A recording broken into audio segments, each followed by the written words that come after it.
Hello guys, এখানে হচ্ছে বাংলাদেশের বিখ্যাত কুখ্যাত দই দিয়ে হচ্ছে শরবত বানানো হচ্ছে। আপনারা দেখুন, এই দই আমার বাপ দাদার জীবনেও খাই নাই, এবার খাবো। বোম্বাই মরিচ দিছে যখনই বুঝছি এখান থেকে না শব্দ কি দিছে? আসছে, যারা দইয়ের শরবত খায় নাই, তখনই আমরা নিয়ত করছি যাদের জন্য আলাদা শরবত রাখবার দই এখানে দিব।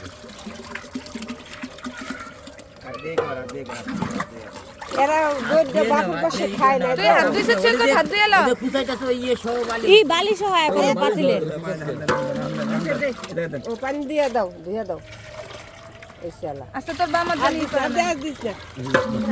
মোটরসাইকেল ইয়া চালায় ও এখন ঝাড়ু দিচ্ছে। মোটরসাইকেল তো ভালো। ট্যাঙ্ক দিবি কখন? এটা কি মহব্বতের শরবত?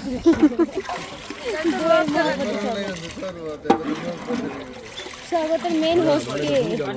ও আনোয়ার, আমার নাম আনোয়ার, সমস্যা নেই।